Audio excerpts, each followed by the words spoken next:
Começando mais um InfluCast na sua plataforma preferida ou no canal da RS Bloggers no YouTube. Eu sou Andressa Grifante, para quem não me conhece ainda, está chegando agora. Sou jornalista, empresária na agência RS Bloggers e comigo apresentando, como sempre, o meu colega Leonardo Zanata, que é advogado, especialista em direito digital. Tudo bem, Léo? Muito boa tarde, Andressa. Tudo bem? Olá para todos os nossos ouvintes. Tudo certo. E esse episódio de hoje é um overview, um resumão, digamos assim, um apanhado de tudo que a gente falou nessa temporada de Direito Digital que está chegando ao fim. E também um spoiler, né? Já uma palhinha do que vem por aí na próxima temporada. Foram 13 episódios bem recheados de informação, com umas entrevistas bacanas, com bastante conteúdo legal.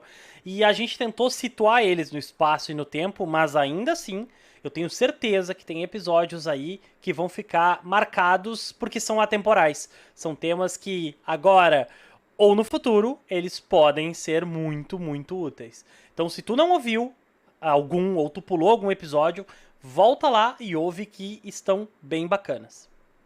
Isso, e são temas, assim, para quem não está tão familiarizado, né, com o termo direito digital, a gente fala de bloqueios de redes sociais, fala sobre a questão de proteção de dados, falou de internet das coisas, de direito ao esquecimento, de como a internet suscitou diversas crises que fazem com que a gente tenha que recorrer ao direito, né, e um direito bem específico que é esse que vai saber como lidar com esse tráfego de dados, com o que pode e o que não pode na internet. É aquilo que a gente vive falando, que a internet não é terra sem lei.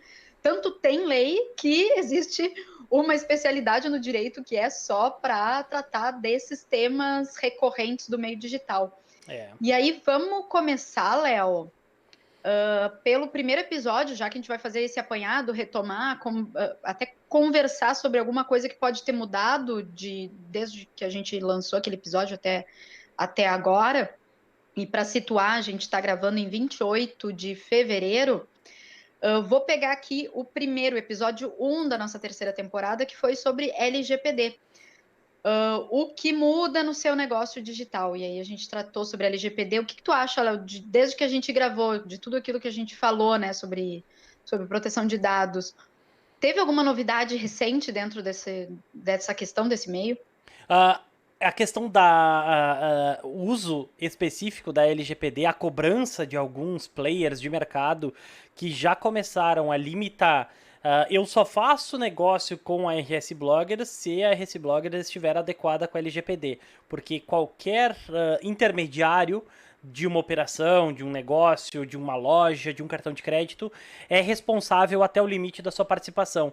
Então não adianta nada eu estar com a minha casa segura, tudo organizado, e a Andressa deixar a porta da casa dela aberta como um convite para um vazamento de dados.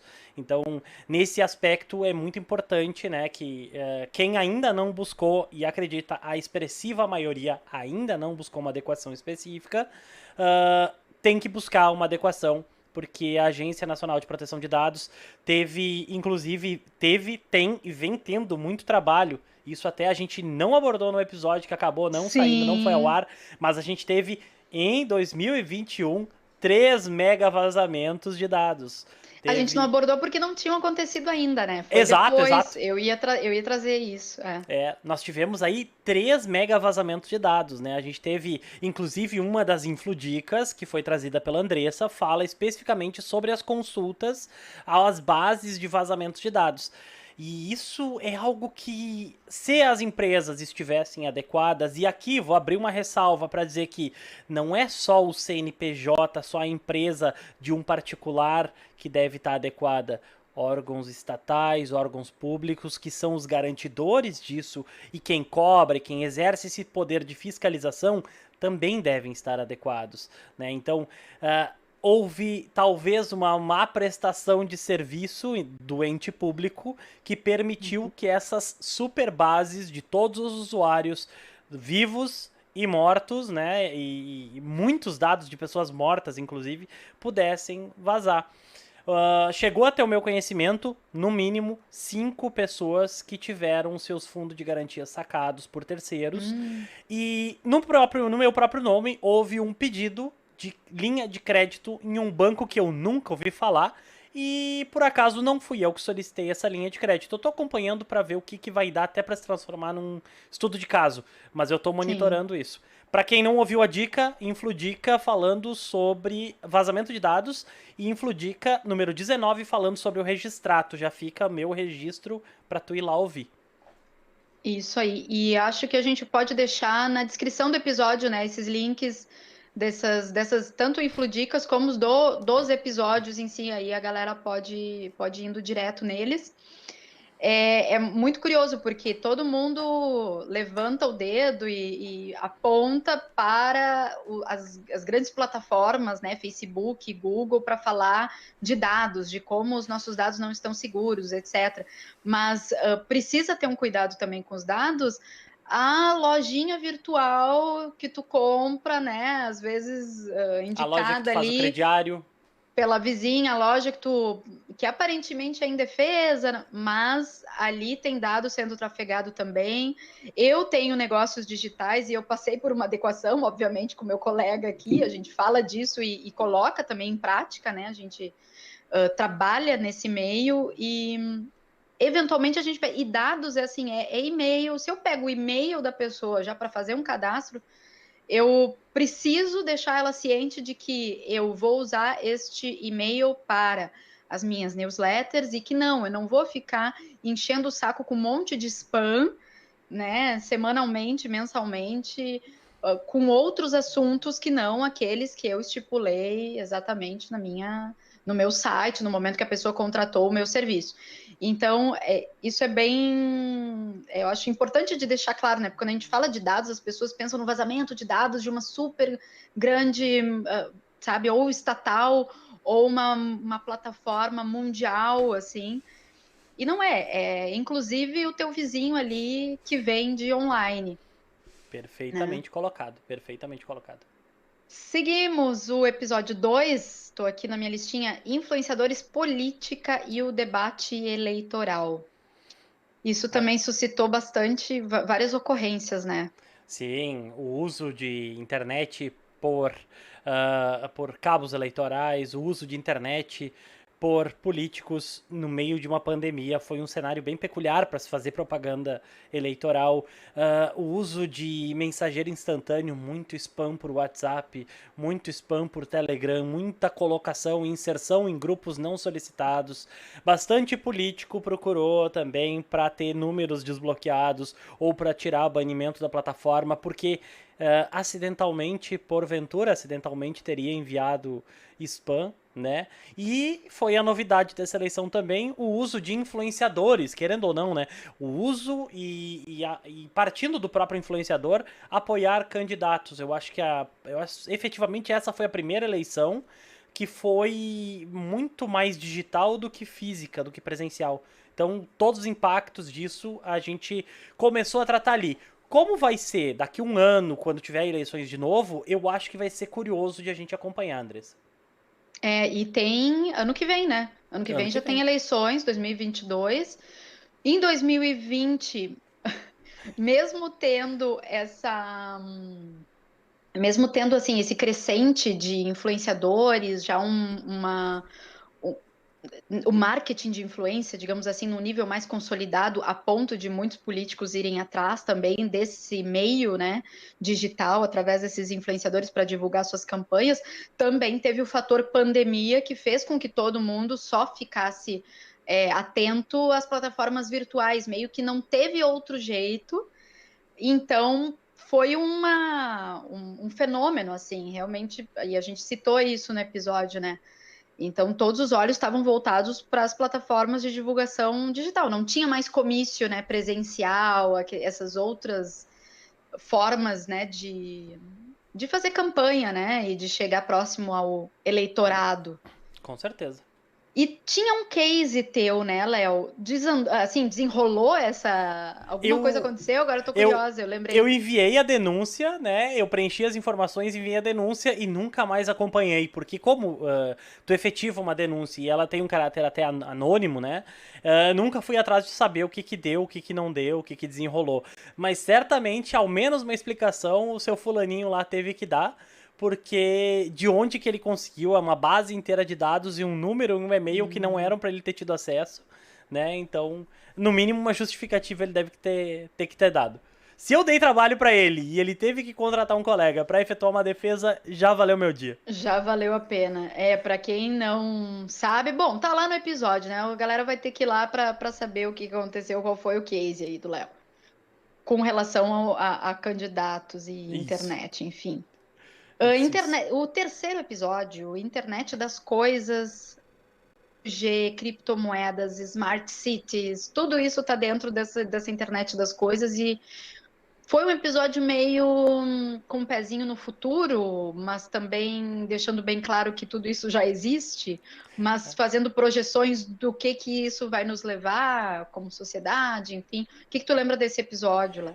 Esse episódio a gente bateu bastante na tecla do 5G, que apesar de pressões políticas, sociológicas e intercontinentais, o 5G é uma realidade, ele vai transformar a internet como a gente conhece, as distâncias já são curtas e reza a lenda que o 5G faz essas distâncias simplesmente desaparecerem, né? Ao alcance de um clique, tu vai ter o mundo inteiro à tua disposição em um tempo obscenamente inferior ao que a gente já tem hoje.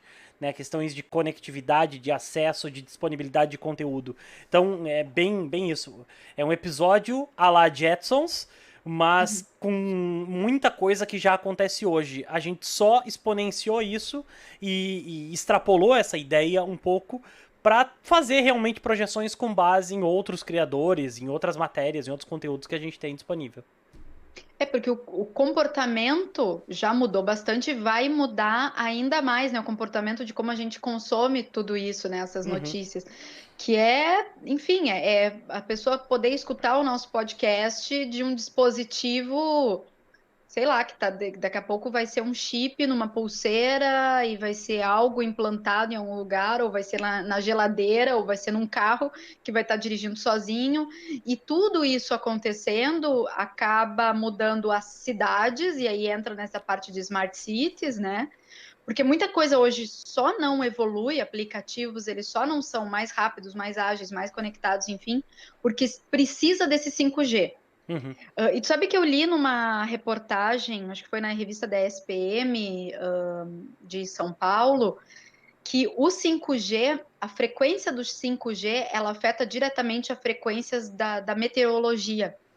E que isso vai ser um grande problema a ser solucionado, porque é uma frequência que pega muito próxima, assim, ou se Uhum. não é a mesma, é muito próximo e interfere, porque hoje existem satélites que mandam sinais para a Terra indicando questões de vento, enfim, sinais, Uhum. partículas e tal, que aí eu não sou expert na área, mas foi mais ou menos o que eu pude entender, estou tentando passar de uma forma bem simples aqui, mas esses satélites, eles usam determinada frequência para passar para as centrais, né, de meteorologia, e é através dessas centrais que, por exemplo, nos Estados Unidos, eles conseguem indicar que um tornado está chegando, ou que vai passar só perto da costa, mas vai Bah, embora, que ou que vai ser interessante. algo para alardar mesmo e para, enfim, dar um toque de recolher de toda uma cidade. E esse 5G, essa frequência, acaba pegando muito próxima ali. Então a gente tem muita contradição em torno do 5G. Uhum. O próprio debate sobre a saúde, né? Sobre Uhum. essas ondas do 5G, se afetariam ou não. Tem gente que, enfim, que fala muito disso. Eu não sei até que ponto existem os estudos já comprovando Uhum. e, claro, a gente não tem acesso também ainda a essa tecnologia. Eu acho que muita coisa a gente vai descobrir depois, né? À medida que ela for Sim. chegando, mas ela vai chegar, é inevitável, né? Sim, inevitável. tá no momento de um salto tecnológico, né? A gente já tá há bastante tempo com o 4G, apesar de ser pouco tempo, né? Na linha do tempo, apesar de ser Sim. pouco, já tá na hora do próximo salto. E é claro que o próximo salto vai ser por mais velocidade, mais conectividade, mais disponibilidade. E isso é muito legal. E aí me remete ao episódio 26 das Infludicas, de uma série da Amazon Prime Video chamada Upload. Quem não assistiu ainda, é muito, muito, muito legal. Fica a minha indicação aqui também. Tá na minha lista, eu ainda não assisti. Precisarei assinar a Amazon Prime, porque já foi meu período de teste grátis, já foi. E seguindo então, o episódio 4 foi ali em novembro, Black Friday chegando, falamos de compras online e o direito do consumidor, e o que pode, o que não pode, o como proceder, se a venda, né, erro no pagamento, erro na entrega, diversas coisas que podem acontecer com Uhum. compras online, que foi também faz conexão, né, com um outro episódio lá da nossa série especial do coronavírus, novo coronavírus, em que a gente falou sobre essa onda de compras online, né? Tudo estava virando foi no início, né, ainda da pandemia. Então, muita gente não tinha o hábito de comprar online e começou com esse hábito, foi Sim, perfeito. obrigado a, né? E aí, depois, chegada de Black Friday, como não cair na Black Fraud também, né? Sim. Episódio também é atemporal, né? Eu acho que o que a gente desenvolveu ali, nada sofreu alteração, pelo contrário, só aumentou o número de pessoas consumindo na internet e automaticamente também aumentou a quantidade de fraudes possíveis e disponíveis. O uso de plataformas para cometimento de fraude vende um lote de produto que nunca chega. Tem pessoas conhecidas do nosso convívio, meu e da Andressa, pessoas que a gente conhece, que entraram em contato comigo, que aproveitaram uma super promoção na Black Friday e compraram 2 ar-condicionados para casa. E aí no dia seguinte a loja saiu do ar, o boleto já estava pago. E aí o que a gente faz? Quer saber o que faz? Abre o episódio, ouve o episódio e se tiver uma dúvida, volta aqui. Isso aí. E depois até tem um outro gancho, né? Porque a gente faz um episódio mais para frente, que logo a gente vai falar dele, que fala sobre os termos de uso de sites e tal. Então, para quem vende, também não ter problema, porque a gente falou muito do direito do consumidor Uhum, nesse episódio, né? Mas tem também aquele direito e deveres, enfim, de quem está vendendo com online. certeza. E como colocar tudo isso nos teus termos de uso, inclusive, olha, agora voltamos, né, aqui em Porto Alegre com bandeira preta, por exemplo. Bom, agora eu estou impossibilitado de acessar determinados serviços, então, como eu coloco isso de forma clara no meu site, nos meus termos de uso, para que depois eu não sofra, Uma né, até consequência. algum processo, uma É, consequência, né, de deixar aquela informação omitida, né, do perfeito. cliente. Que é muito importante, e isso a gente trouxe nos 2 episódios. O direito do consumidor, ele é muito valorizado, mas tem que lembrar que o direito do consumidor não é absoluto. Essa história de o cliente tem sempre razão não é bem assim. Ele tem razão dentro do que é para ele ter razão. Se o que for combinado é diferente, o cliente nem sempre tem razão. Uhum, Então, é um termo meio né? defasado, um ditado popular bem defasado esse. Exatamente. E seguindo então, o episódio 5 foi direito de imagem para fotógrafos e fotografados. Muito legal. Foi um episódio muito legal, a gente esclareceu muita coisa, muitos fotógrafos escutaram, passaram adiante, a gente recebeu algumas mensagens, né, e vimos vários compartilhamentos, assim, de pessoas que descobriram e passaram adiante, enfim, quiseram compartilhar, porque é uma luta, assim, de quem lida com imagem, né, tanto do fotógrafo, que é criador, que trabalha com isso e que às vezes vê a sua imagem sendo utilizada sem o devido crédito e sem a devida autorização. E é um dilema também para quem aparece, né? Então, Sim. seja modelos, influenciadores, várias pessoas que trabalham a sua imagem, né? E tem a sua foto sendo divulgada por aí, sua imagem, às vezes atrelando a venda de algum produto, serviço, ou seja, alguém ganhando em cima da tua imagem sem tu nem saber, sem tu ter sido consultado. Então, E sem falamos tu ganhar a tua muito sobre fração. isso ali. E sem tu ganhar a tua casquinha ali. Foi um É. episódio muito bacana. Rendeu, inclusive, uma sala no Clubhouse. A gente conversou uma horinha e pouco sobre esse assunto. Foi muito, muito bacana. Quem sabe ali na frente a gente não vai falar sobre esse tema de novo. E é um tema recorrente. Olha, eu lembro na minha formação, assim, como jornalista, desde o primeiro estágio que eu fiz, como era um problema, a gente divulgava a imagem, às vezes recebia a imagem de um cliente, perguntava sobre o crédito da foto, daí não tinha, aí tinha que colocar divulgação, mandava para a imprensa não aceitava mais foto sem o crédito. E aí era um dilema que às vezes a gente não conseguia usar uma foto muito boa pelo simples fato de não ter, de ninguém ter identificado de onde veio essa foto, quem afinal tirou essa foto, para a gente poder divulgar da forma correta. E durante um tempo, assim, vários colunistas, vários veículos de imprensa foram bem rígidos, né, nessa exigência, porque eles já estavam sofrendo algum tipo de processo, o veículo sendo processado por alguns fotógrafos que viram as suas imagens saindo, né, sem o crédito, sem dar a autoria, né? Isso é Uhum. direito autoral, é direito de imagem, enfim. Com certeza, com certeza.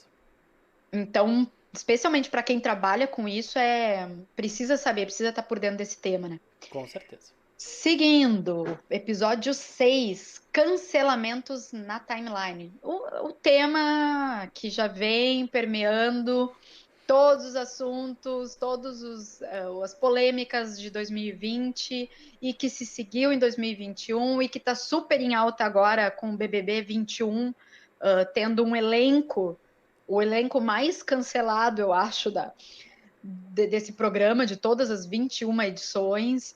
Eu nunca vi um programa gerar tanta nota de esclarecimento quanto esse. Bah. Já teve nota de esclarecimento do cara que foi vítima de agressão, já teve nota de esclarecimento da equipe, de gente que está lá dentro sendo vista como vilã ou vilão, já teve nota de esclarecimento de empresas que patrocinam o programa, nota de esclarecimento da emissora que faz o programa, nota de esclarecimento do apresentador, porque já teve fake news com o nome dele em função de várias coisas que têm acontecido ali.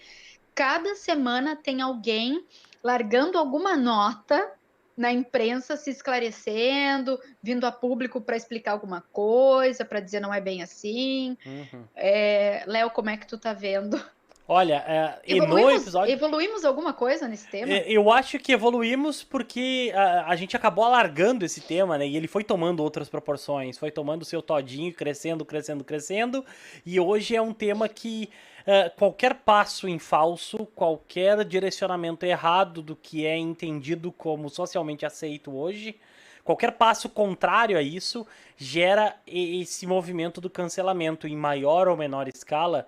Quando tu deixa de seguir alguém, quando tu menospreza o conteúdo que alguém produz, ou quando tu repudia alguma atitude de alguém com base na tua régua moral, tu tá efetuando sim um cancelamento em maior ou menor escala. E isso é algo que a gente já vem fazendo como sociedade meio que desde sempre, né?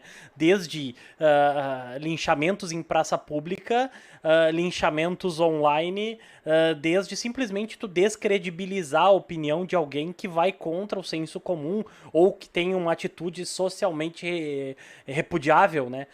Eu acho que nesse caso de 9 de dezembro para cá, o tema só evoluiu. Acho que a gente não chegou a nenhuma conclusão. Talvez algumas conclusões que uma gestão de crise mais efetiva, que notas de esclarecimento de alguma forma, ou da forma como são dadas, às vezes não surtem os efeitos que seriam necessários, mas agora, mais do que nunca, a gente tem a certeza que sempre, a qualquer momento, de qualquer lugar, em qualquer tempo, tem alguém olhando. E se tem alguém olhando, está sendo passível de um julgamento.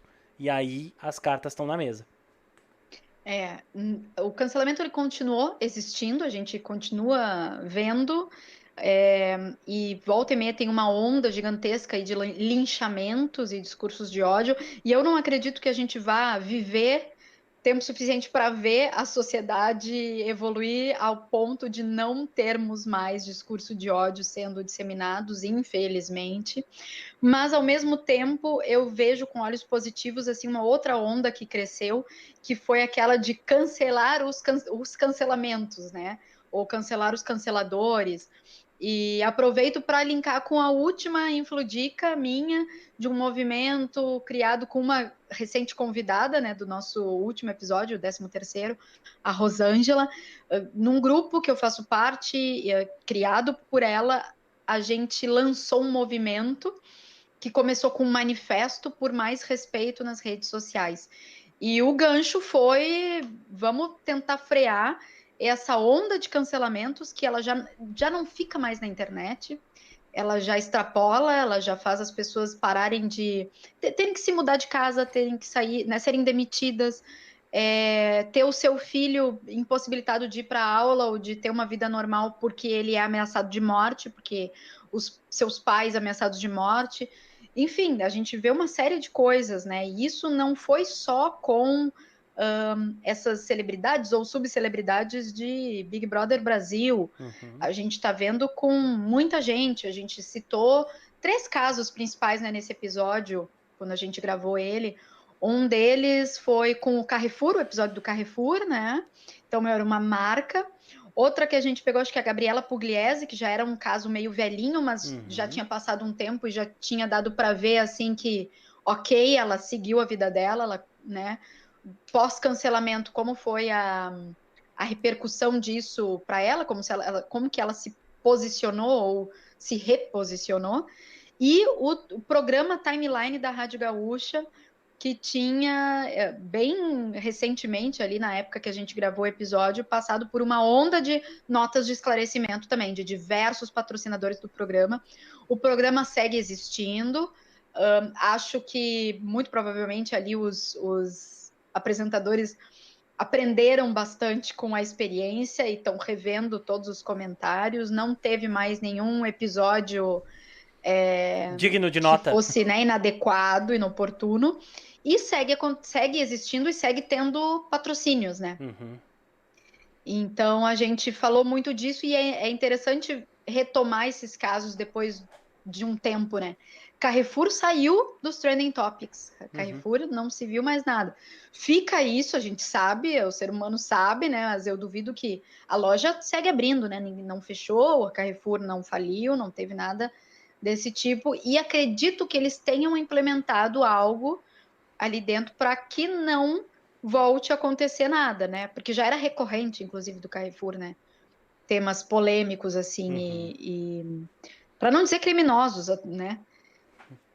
Enfim, então a gente segue observando. Eu acho que precisa ser um policiamento constante da sociedade, né? Vendo todas essas coisas. Eu acho que mais para frente valeria a gente fazer 2022 um novo episódio com uma outra abordagem, que a gente pode desmembrar cancelamentos em diversas abordagens, né? Sim. Mas ver se surtiu efeito essa onda de cancelar os cancelamentos, né? Enfim, fala. Não, e uma coisa, e me lembrou muito um comentário que tu fez no episódio, e isso ficou muito marcado, o quão efêmero tem sido os cancelamentos. Antes eles pareciam que eles tinham um impacto, um peso, estou sendo cancelado, estou perdendo valor, patrocínio, receita, e agora parece que a palavra foi prostituída a um nível que... Ah, tá sendo cancelado. Semana que vem já ninguém mais lembra porque vai ter mais umas 4 ou 12 canceladas na timeline e aí aquilo ali já é soterrado. Então, eu não sei, sabe, a minha visão, um ano depois, né, de início de, enfim, efetivamente cancelamento, a gente começou a ver muito isso também com a própria pandemia, né, foi um fato, um vetor também pra gente ter mais acesso a esse tipo de coisa, porque a gente via o pessoal pisando fora da faixa.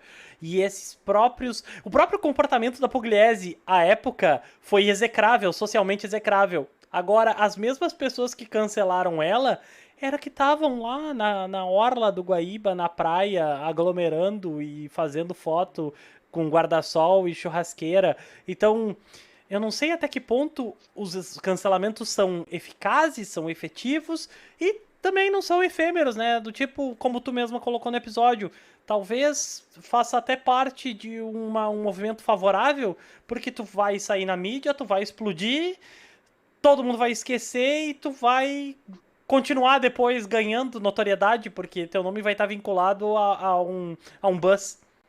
É. E uma outra coisa que agora eu tô falando me lembrou também, e eu acho que a gente cita até nesse episódio, que é a força da bolha social, né? Porque um cancelamento que acontece, sei lá, no Twitter, que parece que o mundo inteiro, naquele momento que tá no Trending Topics, parece que o mundo inteiro tá linchando, execrando uma pessoa ou uma marca. Sim. Mas é só a tua bolha do Twitter, É, sabe? é. E se tu sair um pouco de lá, se tu ir para uma outra plataforma, já vai ser um comportamento diferente. Com E se tu certeza. sair completamente da internet, circular, andar na rua, falar com as pessoas, tu vai ver que muita gente não sabe nem do que tu tá dizendo, né? Nem sabe o que tu tá falando. Então, o quanto isso é prejudicial aí para a saúde mental também, né? E para as pessoas, as canceladas e as que cancelam, porque entram numa onda assim, achando que aquilo é uma verdade absoluta e que todo mundo ou tá pensando como tu, ou tá pensando muito diferente de ti, e tu entra naquilo e dá como certo. E como a gente ouve falar de bolha social, não é uma coisa, não estou falando nenhuma novidade, mas como a gente volta a cair nessa bolha. Sabe, é uma armadilha muito forte que mesmo as pessoas sabendo, influenciadores que não foram cancelados uma nem duas vezes, já sofreram vários ataques de haters e tal. Mesmo esses que estão na internet, que sabem como a bolha funciona, sabem como o algoritmo funciona, inclusive já fizeram esse algoritmo a trabalhar a favor deles, quando eles foram até as pessoas que julgaram, apontaram o dedo para as pessoas ou para marcas. Esses são os primeiros a caírem na armadilha também de achar que, meu Deus, agora todo mundo me cancelou e cai, né? Então eu acho isso muito excepcional, assim, sabe? Como o ser humano, no momento que, não sei, de alguma desatenção ou no momento que é algo negativo também, porque aquilo que é negativo, ela pega em ti de um jeito, te afeta, né, de uma forma muito maior do que o elogio, né? Então basta um hater para acabar com o teu dia, não importa se tem 30 pessoas te apoiando. Então tem tudo isso que é uma coisa do comportamento humano mesmo, que é complicada, né? É isso aí. Realmente é um movimento pra gente estudar. É um movimento pra gente revisitar daqui a pouco e ver se mudou ou se tomou um outro rumo. Eu tenho medo que ele acabe caindo numa banalização e daqui a pouco perca sua efetividade. Até a gente encontrar uma outra forma de punir quem Uhum. vai contra o que a sociedade entende como correto. E sem querer também me estender muito nesse episódio aqui, mas agora eu lembrei daquela série, do episódio da série do Black Mirror, que tu deve ter visto também, que é as abelhinhas, aquelas Ah, que entram e sim. que matam, que seguem uma hashtag, se não me engano, né? Seguem, na verdade, é o cancelamento sendo posto em prática na vida real. Isso é o que a gente está vendo, assim, ó, todo mundo deveria ver de novo aquele episódio. E é um cara que joga, né? Na verdade, não é o cara, é um movimento natural que começa nas redes sociais. Todo Sim. mundo aponta o dedo para uma pessoa lá. E aí tem tipo uma enquete, ou vamos subir a hashtag com morte ao fulano. E Sim. aí, no momento que aquela hashtag atinge um determinado nível, um determinado ponto não sei, de compartilhamentos, não lembro exatamente, mas é algo assim, né? Sim. Atingir um nível de que, bom, grande maioria quer, tá levantando a hashtag, né? Colocou a hashtag morte ao fulano no Trending Topics. Então as abelhinhas vão lá e matam, que são Finalizam a pequenos pessoa. robozinhos, e matam o fulano. É. E aí mostra o poder da internet. Tem algumas reviravoltas no episódio. Quem não ainda não viu, tá lá no Netflix disponível. Vale muito a pena. Sempre dá para recorrer ao Black Mirror, né? Com esses temas todos, na verdade, que a gente está falando. Bom, partindo então para o episódio 7, que é o termos e condições de sites e e-commerces. Por que fazer ter um termo dentro do teu site e como fazer esse termo. Uhum. E eu Isso. sei que esse episódio ajudou bastante gente, assim, dos feedbacks que eu tive. Me ajudou muito também. A gente já tinha tido uma conversa sobre isso tempos antes. Eu já tinha pesquisado sobre esse assunto. E sempre é bom reforçar. Muita gente não entende muito bem a importância ou pega um modelo qualquer que não cabe para o seu caso. É muito importante, né? Como a gente sempre aborda e sempre fala isso, e eu sigo batendo nessa tecla, termos e condições são fundamentais, são onde tu estipula as regras do jogo, a forma como vai funcionar, vai trabalhar. Nesse momento, tu consegue blindar o teu negócio de boa parte dos problemas que podem acontecer. Se tudo ficar claro, límpido, transparente, as regras, quais são as expectativas, tu consegue alinhar isso com os teus consumidores, com o site que tu está entrando, que tu está fazendo uma compra, tu consegue ver algumas situações e consegue também antecipar alguns problemas que tu já deixa previsto ali. Quem tenha um negócio digital e porventura não tenha ouvido esse episódio, eu convido a ir lá, voltar e ouvir, porque realmente é o melhor que eu posso te dizer, volta e ouve porque é necessário. Isso também fecha com o episódio de LGPD, que faz parte dessa questão de processamento de dados, pagamento, cartão, boleto, essas informações todas estão abordadas ali. Exatamente. São os termos, são as regras do jogo claras, como o Léo sempre pontua. Então, pessoal, voltem. Quem vende tanto produto como serviço no meio digital, né? E de alguma forma vende ou usa a plataforma, né, usa o meio digital como plataforma para vender, ou até o meio digital como fim, né? Como conteúdo ali, onde a pessoa vai comprar até um post teu, ou algum conteúdo, ou até os infoprodutos, né? Que a gente linkou com a gente deu como exemplo agora me fugiu o nome, os presets, Os né? Que presets. também são serviços, ou melhor, são produtos, mas não é um produto físico que tu vai receber em casa. Como proceder se tu vende algo online? E aí a pessoa quer Enfim, exercer o direito a arrependimento, mas já usou os presets, e aí como é que funciona? isso é. Enfim, É. várias questões que a gente aborda, esmiuça bem mais nesse episódio. Uhum. Vou partir para o episódio 8, então, seguindo no nosso aqui, direito ao esquecimento na internet é possível? Pois é. E esse assunto desenrolou bastante depois, né, da gravação dele. Pano pra manga, seguiu e teve um desfecho completamente esperado, porém não me agradou, Não não agradou, aplaudimos. não aplaudimos, não, nem slow claps. Tanto boa parte, pelo menos a maior parte da comunidade da minha bolha, né, recebeu com aquele com Com ressalvas. um amargo na garganta, sabe? Não Uhum. precisava ter sido dessa forma. Claramente a decisão do direito ao esquecimento no Brasil foi norteado por outros interesses muito diversos do que o que se esperava do usuário, da pessoa que está na ponta ali sofrendo o problema. Os interesses levados em questão foram de outras pessoas, outros CNPJs, outras carteiras que não a nossa, e pensando em sentimentos completamente diferentes do que quem está sofrendo e sentindo na pele ali esse tipo de problema. Então, eu convido a ir ouvir a nossa opinião, tem opiniões bem contundentes ali, bem posicionadas nesse aspecto, Com uma e convidada, né? A gente com uma contou com a convidada, Marília a Marília. Vitola. Sim, foi muito legal também. Ela também deu as contribuições dela. Tem bastante conteúdo legal. Não vamos se estender, mas em resumo, era para termos direito ao esquecimento no Brasil, porém não temos porque o STF Não achou que não deixa. é necessário porque os grandes jornais teriam muito problema em ter que apagar notícias e atentaria contra a historicidade. E isso é E a uma grande liberdade de imprensa, né? bullshit. As pessoas, elas geralmente caem numa simplicidade, assim, num generalismo, né? Padronizam. Então, direito ao esquecimento atenta contra, que foi isso que venderam, né, com toda essa Uhum. função do STF, venderam essa pauta de que o direito do esquecimento atenta contra a liberdade de imprensa, a liberdade de expressão. E não é bem assim, né? Quem quer reduzir a isso está reduzindo, está abordando o tema de uma forma muito simplória, muito É. simplória.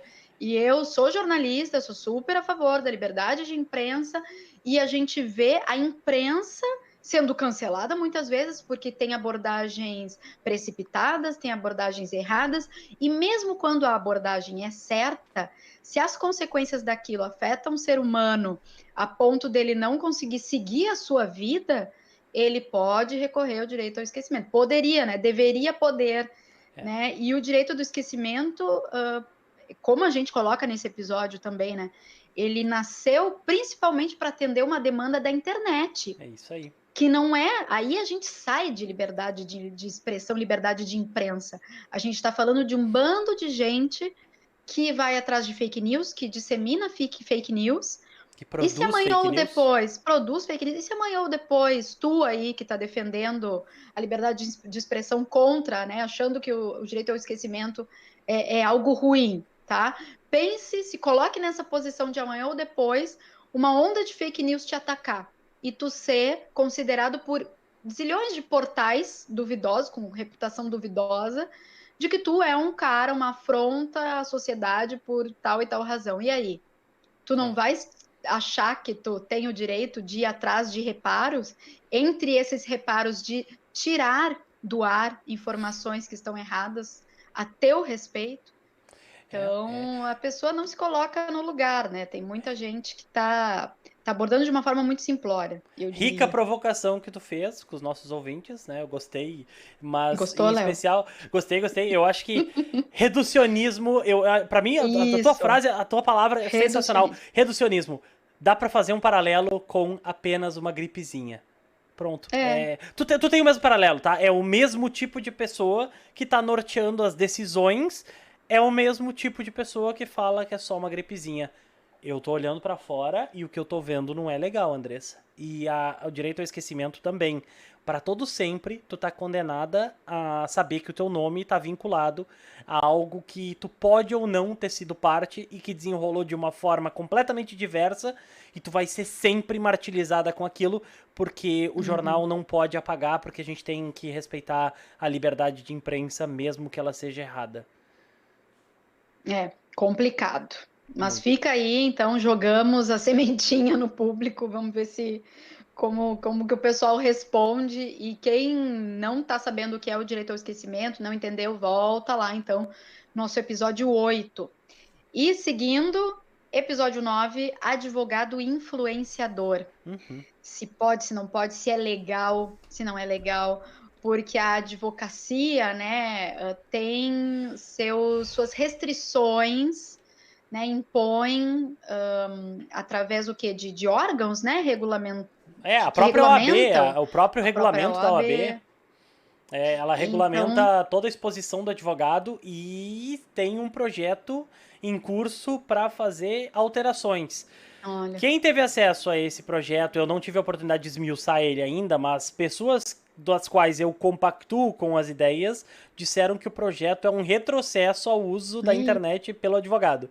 Então, isso a gente traz mais pra frente, a gente retoma esse assunto, mas ao tempo em que ele foi gravado, esse episódio, lá no dia 27 de janeiro de 21, a gente já tem as nossas opiniões traçadas lá também sobre advogados, sobre a exposição do advogado e o que a gente pode e o que não pode fazer. Então, quando vocês ouvem algumas opiniões aqui e alguns comentários mais genéricos do tipo, procurem um colega, um especialista no assunto, basicamente eu tô dizendo para procurar alguém, mas não necessariamente alguém, porque eu não posso dizer de que alguém eu tô falando. sim, exatamente.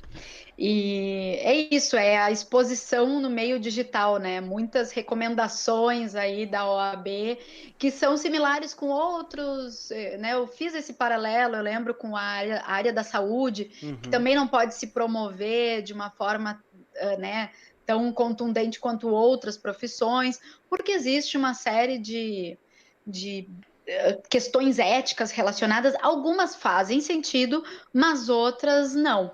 E o direito, como sempre, não acompanha, não acompanhando o evoluir da nossa sociedade, das plataformas sendo criadas, do comportamento do ser humano, enfim, porque né, a gente hoje em dia busca por um especialista nas redes sociais, né?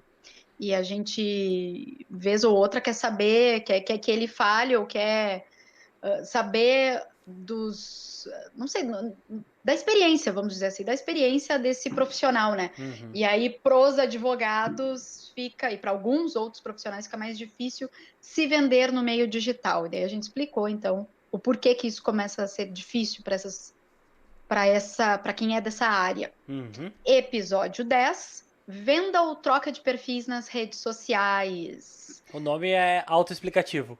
Isso. O que se pode, se não pode, não podendo, o que acontece, né? A questão da troca de titularidade, porque isso acontece bastante. Alguém que cria uma plataforma, né? Uma rede social, um perfil seu, e daqui a pouco isso vira um negócio, e aí ele vai lá e muda de nome, e aí, até que ponto eu posso fazer isso?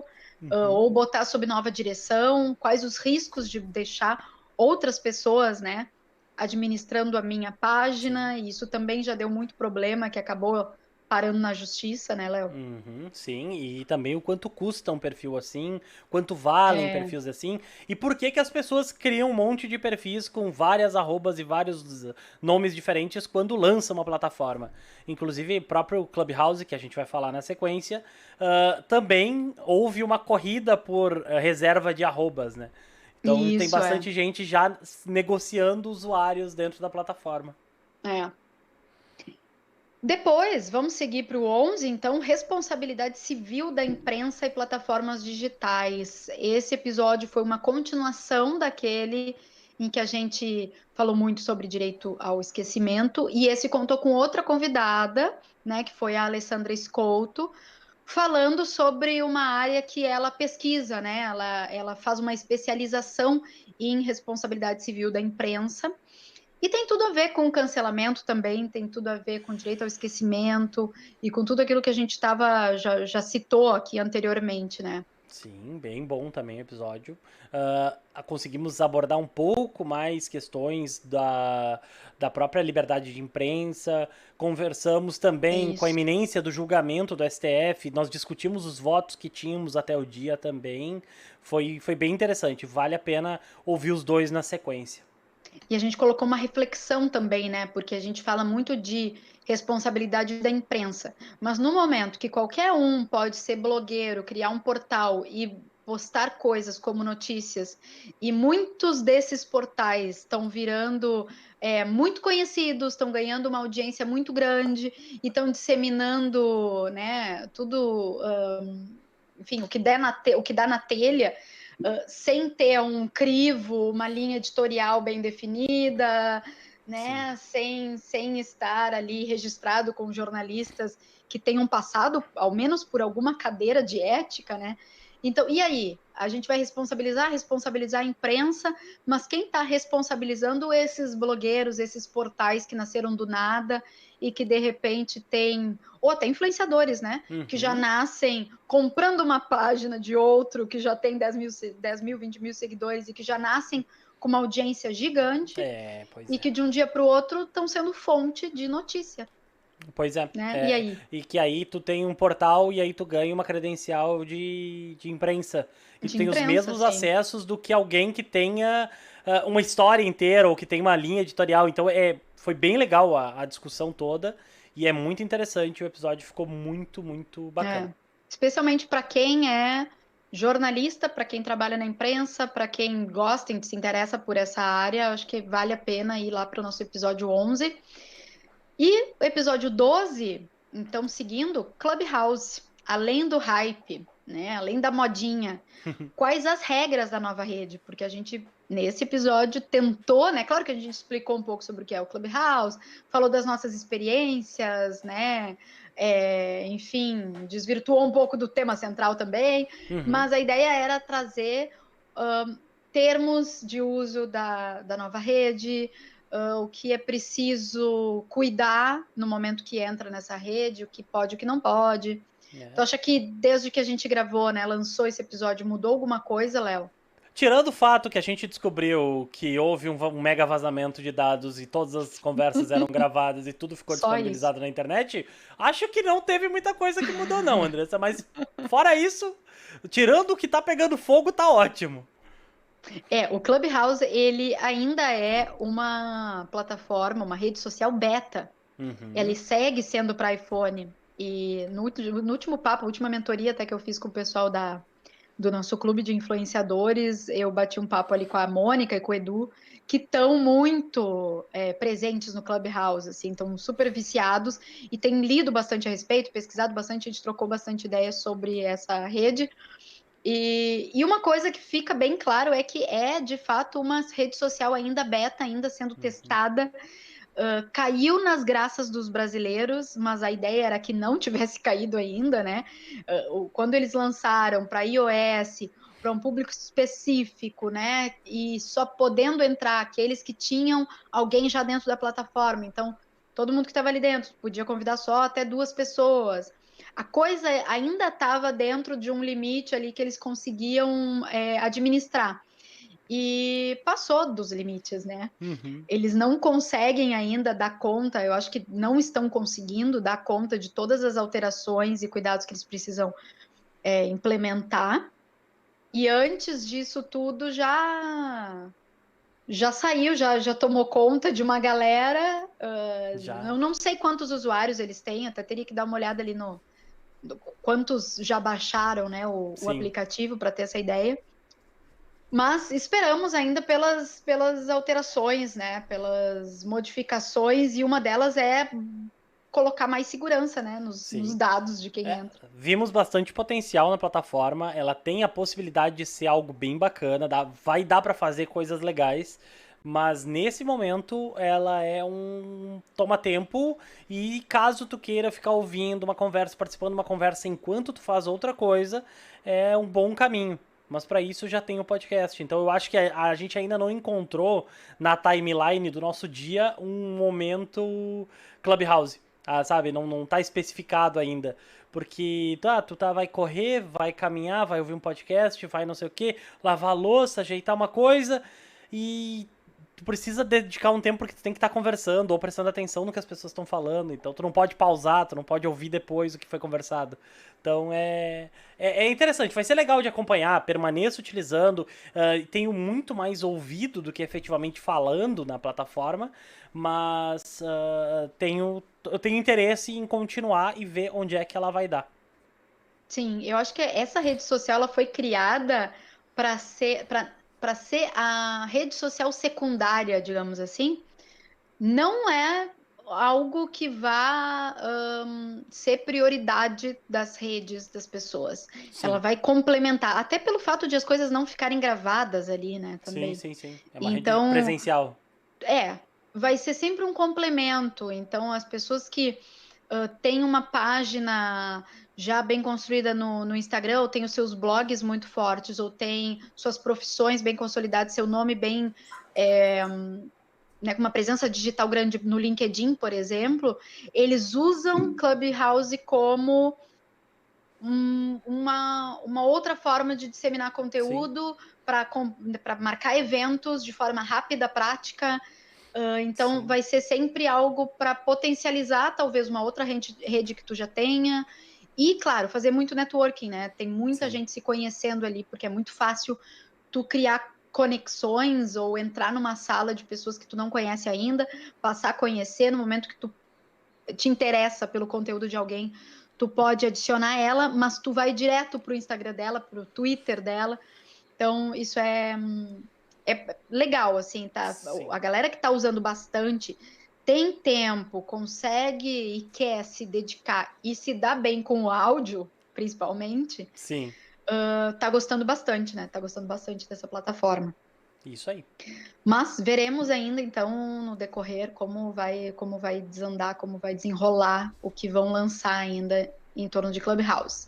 E passando para o nosso, então, último episódio, o penúltimo, né? Porque o último mesmo é esse que a gente está gravando agora. O 13º, Gerenciamento de Crise nos Meios Digitais, que contou com a Rosângela Florzak, que Muito bom. é uma docente nessa área, né? Fala especificamente na SPM Sul sobre gestão de crise, que é a criadora de um grupo chamado Cultura do Cuidado, trabalha nessa área. Então, a cultura do cuidado como sendo meio antagonista, assim, com a cultura do cancelamento, né? Então, ao invés de enaltecer essa cultura do cancelamento, vamos enaltecer a cultura do cuidado. Foi algo nesse sentido, né, que levou ela a criar um grupo no WhatsApp, a conectar profissionais de diversas partes do país. Foi através desse grupo que a gente lançou um movimento específico pedindo por mais respeito nas redes, enfim. Então, todo esse papo de gerenciamento de crise, especialmente as crises no meio digital, que é onde elas crescem muito mais rapidamente, né? Foi muito proveitoso, acho que deu para a gente aprender bastante com a Rosângela, deu para vocês trocarem muita ideia, né? Muito, Linkando muito. a parte jurídica com comunicação. Foi muito legal, foi sensacional ver pelos olhos dela, ouvir do lado dela, como é que ela enxerga uma gestão de crise, porque desse lado a gente vê de uma forma. Do lado de lá, ela enxerga de uma forma completamente. Eu não posso dizer diferente, porque não é efetivamente diferente, mas é de uma outra forma, é uma forma suplementar à forma como a gente enxerga. Então é muito legal ver que as ações de um lado impactam no outro, e aí serve de força motriz para uma ação da parte dela, que gera conteúdo e gera uma blindagem e tem um respaldo do lado de cá. Foi sensacional, me empolguei demais no episódio. Que legal. E eu fiquei muito mais na escuta nesse episódio e aprendendo, porque eu tinha vocês dois, assim, como os dois especialistas em trabalhar com as coisas que deram merda.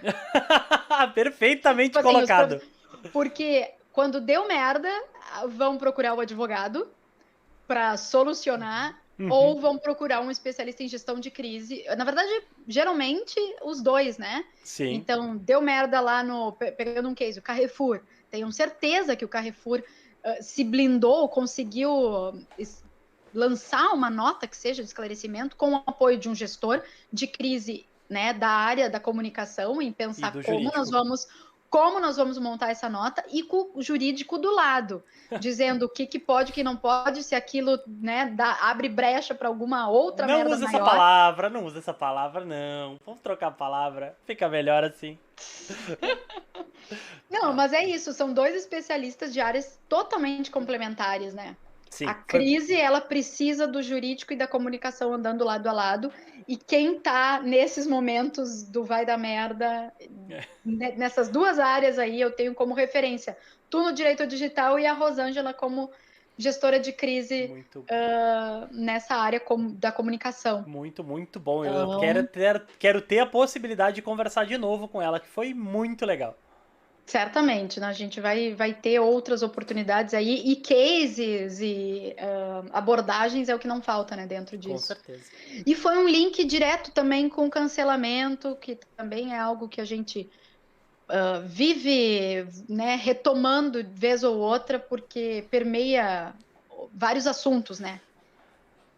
Andressa, Essa eu onda de vi que crise esse online. episódio tá com quase 1 hora de duração. E eu acho que Cerramos. já é o momento de nós darmos o spoiler ou de anunciar a próxima Isso. temporada.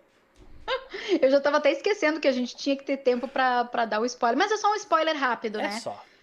Não vai tomar muito tempo, porque a gente fechou no 13º episódio, então, de gerenciamento de crise. Esse é o 14º de direito digital, e o próximo 01 da temporada 4 vai ser sobre influenciadores mirins, Isso aí, um que é um tema que tema que vem crescendo o interesse e também o nosso envolvimento com esse tema, né?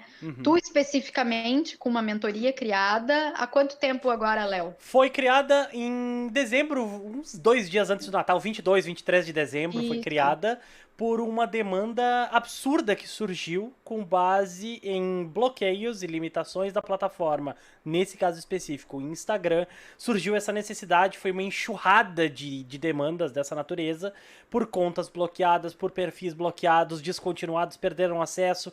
Na sequência veio uma lavra de YouTubes bloqueados também, limitação de conteúdo para público infantil, então o conteúdo não pode ser monetizado, mas era a fonte de renda das pessoas. Gente, assim, ó, foi uma explosão de conteúdo. Como eu falei pra Andressa em off, eu não tive férias ainda, porque as minhas férias foi fazendo gestão de crise, de todas essas 120 pessoas, mais ou menos, que entraram em Passou o contato Natal comigo e o Ano no Novo fim do na ano. função. Eu fiquei basicamente distribuindo conteúdo, criando o projeto de mentoria, questões de ações contra as plataformas, notificações das plataformas, e eu não parei desde então. E é um público muito específico, assim, que tem muitas particularidades, né? Então, a pessoa em questão, quem aparece nas redes, não é a mesma que administra, não tem total controle, total acesso e total até entendimento, às vezes, né, da sua vida, ou do que quer ou do que não quer. Então, é uma outra forma de lidar. As plataformas têm várias restrições, dependendo da plataforma, essas restrições mudam. Enfim, e para quem não é acostumado a acompanhar aqui todos os nossos episódios, o InfluCast, ele une a minha expertise em marketing de influência, jornalismo e marketing de influência, e do Léo em direito digital. E aí a gente vai unir o marketing de influência e o direito digital para atender o público mirim, infantil. Claro que a gente vai estar atendendo os pais desses, claro. desses jovens e dessas crianças, mas que são pessoas que, vez ou outra, não estão nem um pouco familiarizadas. Então, é a criança que gosta muito do YouTube, está conectado 24 horas por dia, é o jovem, adolescente, enfim, ou criança, e o pai que trabalha em outro ramo totalmente diferente, mas quer entender minimamente daquela plataforma, de como fazer da melhor maneira possível, mais adequada, para que o filho não sofra nem só banimentos, né, mas até de discursos discurso de ódio, bullying, cancelamento, cancelamento, né? Responsabilização, né? Todas as atitudes, as ações. E nós vamos trazer isso como a gente sempre traz todos os episódios, com uma linguagem acessível, leve, episódios médio e curtos, né? Porque nós vamos abordar vários assuntos, então serão episódios dinâmicos também, né? A nossa proposta, ao menos a gente acaba se excedendo algumas vezes. Eu acabei de olhar pro timer, é quase 1h05 que a gente tá conversando, mas em geral a gente vai trazer de formas rápida, clara e objetiva temas bem pontuais sobre esse universo, tá? Então fiquem conosco, vai ser uma temporada bem bacana. Isso aí. Em breve também a gente vai lançar uma cartilha sobre esse assunto. Para quem é influenciador mirim, conhece alguém que tenha um filho que é youtuber, que está querendo crescer nessa plataforma, já avisa dessa nova temporada. Avisa também da mentoria do Léo, tem as informações ali no perfil, né, do Léo. No meu site e no meu perfil. Que igualmente vai estar na descrição aqui deste episódio. No mais, nos siga no @escuteinflucast no Instagram e também no site influcast.com.br. E é isso, agradeço a parceria em mais um episódio do Léo, agradeço os ouvintes e os telespectadores, é ótimo, né? E os audiência, né, do YouTube, que estão nos vendo no canal da RS Bloggers. A gente sempre grava em vídeo, então quem está no podcast pode migrar para o vídeo também, vez ou outra, para acompanhar a gente em vídeo. Ver caras e bocas durante a gravação, né? É isso, para ver a nossa lata aqui. E é isso, né, Léo? Estou esquecendo algum recadinho final? Não, nos sigam nas plataformas, tu já falou. Caso tenha interesse, dá uma olhada no @influcast lá no PicPay, que é o nosso financiamento coletivo. Confira nossas redes sociais e acompanhe nossos episódios nas principais plataformas de streaming. De mais a mais, da minha parte, por hoje é isso e até a próxima. Por hoje é só, pessoal. Beijão, tchau, tchau. Beijo, tchau, tchau.